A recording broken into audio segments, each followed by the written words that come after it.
नमस्ते दोस्तों, कहानी को अच्छे से समझने के लिए पिछला भाग ज़रूर देखें। चलिए कहानी शुरू करते हैं। तनु अपने रूम में थी पर उसे नींद नहीं आ रही थी और इसलिए वो रूम से बाहर आ गई।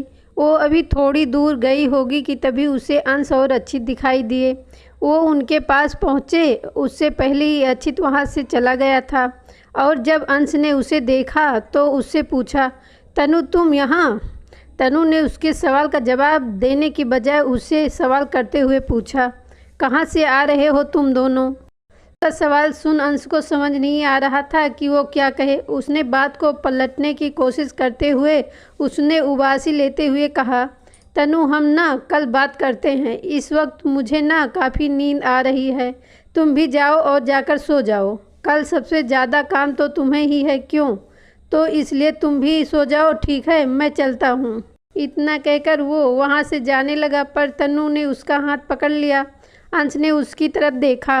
तनु ने उससे घूरते हुए कहा, अंश को पता था कि बिना सच जाने वो ना खुद यहाँ से जाएगी और ना उसे जाने देगी, इसलिए उसने एक गहरी सांस ली। फिर उसे अक्षित और रिधमा की बात के अलावा सब बता दिया। उसकी बात सुनकर तनु ने थोड़ा शक करते हुए कहा, पक्का यही बात है ना? तुम कुछ छुपा तो नहीं रहे हो ना? अंश ने उससे कहा, नहीं, बिल्कुल भी नहीं। भला मैं क्यों छुपाऊंगा? अब तुम ज़्यादा मत सोचो और जाकर सो जाओ, मैं भी जा रहा हूँ, गुड नाइट। तनु ने आगे कुछ नहीं कहा और उसने भी अंश को गुड नाइट विश कर फिर अंश ने अपने रूम में चला गया और तनु अपने रूम में वापस आ गई। वो बेड पर बैठ गई और खुद से ही बोली, ये हो क्या रहा है यहाँ? मुझे कुछ समझ क्यों नहीं आ रहा। सब लोगों का अलग ही चल रहा है, कोई मुझे कुछ बता क्यों नहीं रहा है? ना अक्षित कुछ बता रहा है, ना सीबी और अंश। खैर उससे तो पूछना बेकार ही है, क्योंकि अगर बात अक्षित के बारे में हो तो दुनिया इधर की उधर हो जाए, पर वो कुछ नहीं बताएगा। हाँ, मैं क्या करूँ? ये सब सोचते सोचते आखिर में उसे नींद आ ही गई। वहीं अंश अपने कमरे में बेड पर लेटा हुआ था। नींद तो आज उसे भी नहीं आ रही थी। वो खुद से ही बोला, अक्षित तो प्यार में पागल हो गया था, पर तुझे तो उसे समझना चाहिए था। पता नहीं अब वो क्या करने वाला है। और तुझे तो ये भी नहीं पता कि सीबी को उस ऋषभ की असलियत पता भी है या नहीं। उसे पूछो क्या? ये सोचकर वो बेड पर बैठ गया। फिर थोड़ा सोचकर अभी रहने देता हूँ, कल सुबह बात कर लूँगा। फिर वो भी थोड़ी देर बाद सो गया। अगली सुबह आज अक्षित और रिधमा की शादी का दिन है। सब काफ़ी खुश थे क्योंकि आज फाइनली उनकी शादी हो जाएगी। सब लोग शादी की तैयारी में लगे हुए थे। तनु भी शादी की डेकोरेशन में लगी हुई थी। अंश भी उसकी मदद कर रहा था और बाकी सब भी कुछ ना कुछ काम में लगे हुए थे। शिवान्या भी अपने कमरे में बैठी हुई थी और कुछ सोच रही थी। तभी उसके कमरे के दरवाजे पर किसी ने नॉक किया। आवाज़ सुनकर वो अपने ख्यालों से बाहर आई और दरवाजे की तरफ बढ़ गई। उसने दरवाज़ा खोला तो पाया कि अक्षित वहाँ पर खड़ा था। उसने उसे अंदर आने को कहा। अक्षित अंदर आ गया और पास रखी एक चेयर पर बैठ गया। शिवान्या भी बेड पर बैठ गई। कुछ देर तक दोनों में से किसी ने कुछ नहीं कहा। फिर अक्षित ने बात शुरू करते हुए कहा, तुम सोए हो ना, हम जो जानने वाले हैं उसके लिए। शिवान्या ने बस अपना सर हिला दिया। अक्षित ने फिर आगे कहा, अगर तुम नहीं चाहती तो अभी भी वक्त है, मैं कुछ और इंतज़ाम कर लूँगा। उसकी बात सुनकर शिवान्या ने कहा, सच कहूँ तो मुझे इसमें कोई परेशानी नहीं है। अक्षित ने आगे कहा, देख लो, क्योंकि इसके बाद बहुत बड़ा हंगामा होगा और सब मुझसे ज़्यादा तुमसे नाराज़ हो जाएंगे। अक्षित की बात सुनकर शिवान्या ने हल्का सा मुस्कुराते हुए कहा, कोई बात नहीं, वैसे भी मुझे तो अब इन सब की आदत हो गई है, तो तुम चिंता मत करो। अक्षित ने अपना सर हिला दिया। फिर उसने उससे कहा, मैंने सब कुछ तैयार कर दिया है, मैं तुम्हें कॉल करूँगा, तब तुम आ जाना, ठीक है? शिवान्या ने अपना सर हिला दिया। अक्षित ने कहा, और एक बार वो अंश को सब पता चल गया है। शिवान्या ने हैरानी से पूछा, क्या, कैसे? फिर अक्षित ने कल रात हुई सारी बात उसे बता दी। शिवान्या ने कहा, मुझे लगता है वो इस बारे में मुझसे बात करने ज़रूर आएंगे। अक्षित ने कहा, तुम चाहो तो उसे बता सकती हो, ये तुम्हारे ऊपर है कि तुम उसे बताओगी या नहीं। शिवान्या ने बस अपना सर हिला दिया। फिर अक्षित उसके कमरे से बाहर आ गया। तनु ने अक्षित को शिवान्या के कमरे में जाते हुए देख लिया था, इसलिए जैसे ही वो बाहर निकला तनु शिवान्या के कमरे में चली गई। उसने जाते ही शिवान्या से पूछा, ये चल क्या रहा है ये शिवी? उसकी आवाज़ सुन शिवान्या पहले घबरा गई, फिर उसने खुद को संभाला और तनु से कहा, कोई बात नहीं है तनु। वो बस उसने शिवान्या की बात बीच में काटते हुए कहा, देख सच सच बता क्या चल रहा है तुम सबका। ना अक्षित कुछ बता रहा है, ना तुम और ना अंश। देख शिवी सीधी तरह से बता दे बात क्या है। शिवान्या ने उसकी बात सुनकर कहा, तुम सही थी तनु, ऋषभ मुझसे शादी सिर्फ बदले के लिए कर रहा है। उसकी बात सुनकर तनु ने कहा, मैं तो पहले से ही जानती थी कि वो ऐसा ही कुछ करेगा, पर ये बता तुझे पता कैसे चली? शिवान्या ने एक गहरी सांस ली और फिर उसे बताना शुरू किया। फ्लैशबैक।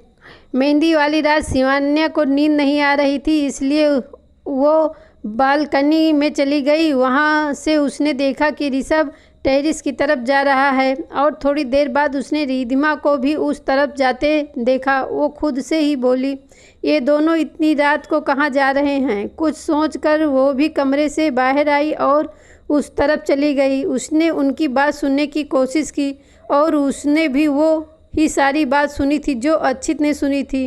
वो भी समझ नहीं पा रही थी कि ये उसके साथ क्या हो रहा था।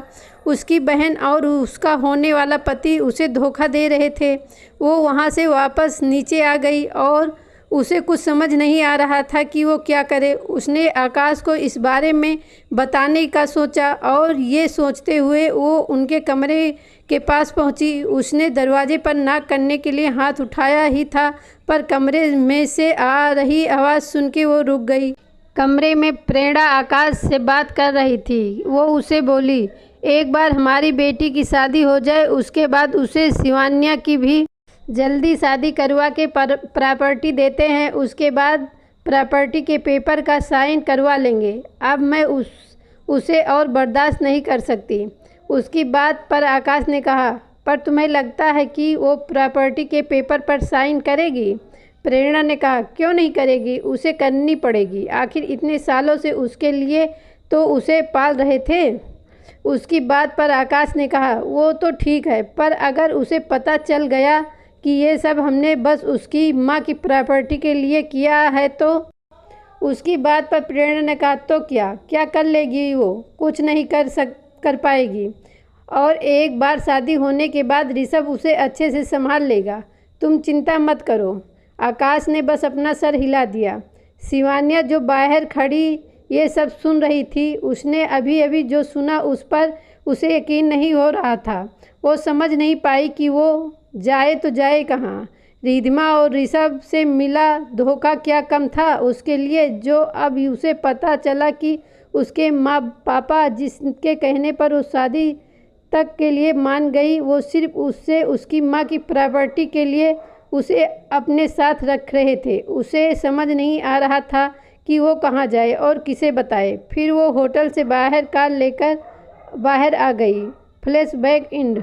इस वक्त उसकी आंखों में आंसू आ गए थे। तनु ने उसे कसकर गले लगा लिया। उसने उससे कहा, सब ठीक हो जाएगा, मैं हूँ ना। वो शिवान्या से अलग हुई और शिवान्या के साथ बेड पर बैठ गई और उसने शिवान्या से पूछा, तो अब क्या करने वाली है तू? उसकी बात सुनकर शिवान्या ने कहा, शाम को पता चल जाएगा, मैं अभी तुझे कुछ नहीं बता सकती।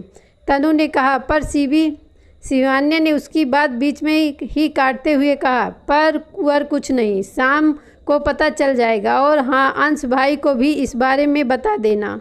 उसकी बात सुनकर तनु ने अपना सर हिला दिया। फिर वो वहाँ से चली गई। वो कॉरिडोर से जा ही रही थी कि वो ऋषभ से टकरा गई। उसे देखकर तनु को बहुत गुस्सा आया। वो मन ही मन बोली, उस दिन तो इसे एक ही थप्पड़ मारा था, पर अब इसे देखकर और 2-3 थप्पड़ मारने का मन कर रहा है। ऋषभ ने भी तनु को देख लिया था। वो उसके पास आया, अरे आराम से अली साहिबा, ज़रा देख कर चलिए, कहीं गिर गई तो आप। और क्या बात है, काफ़ी गुस्से में लग रही हैं। उसकी बात सुनकर तनु मन में ही बोली, हाँ, तुम्हारी शक्ल ऐसी है कि गुस्सा आ ही जाता है, तो अब उसमें कोई क्या करे। फिर उसने ऋषभ की बात का जवाब देते हुए कहा, वो क्या है ना मेरे होने वाले जीजा जी, मुझे वो लोग बिल्कुल पसंद नहीं जो मेरे काम के बीच मुझे परेशान करें और मेरा टाइम बर्बाद करें। इसलिए मुझे उन पर काफ़ी गुस्सा आता है। I hope you understanding that. इतना बोलकर वो वहाँ से चली गई। उसके जाने के बाद ऋषभ गुस्से में बोला, रस्सी जल गई पर बल नहीं गया। कोई बात नहीं, एक बार बस मेरी शादी हो जाने दो शिवान्या से, फिर बताऊंगा तुम्हें। इतना बोलकर वो भी वहाँ से चला गया। इधर तनु अंश के पास आई और उसे घूर कर देखने लगी। अंश ने कंफ्यूज होते हुए उससे पूछा, क्या हुआ, मुझे ऐसे क्यों देख रही हो।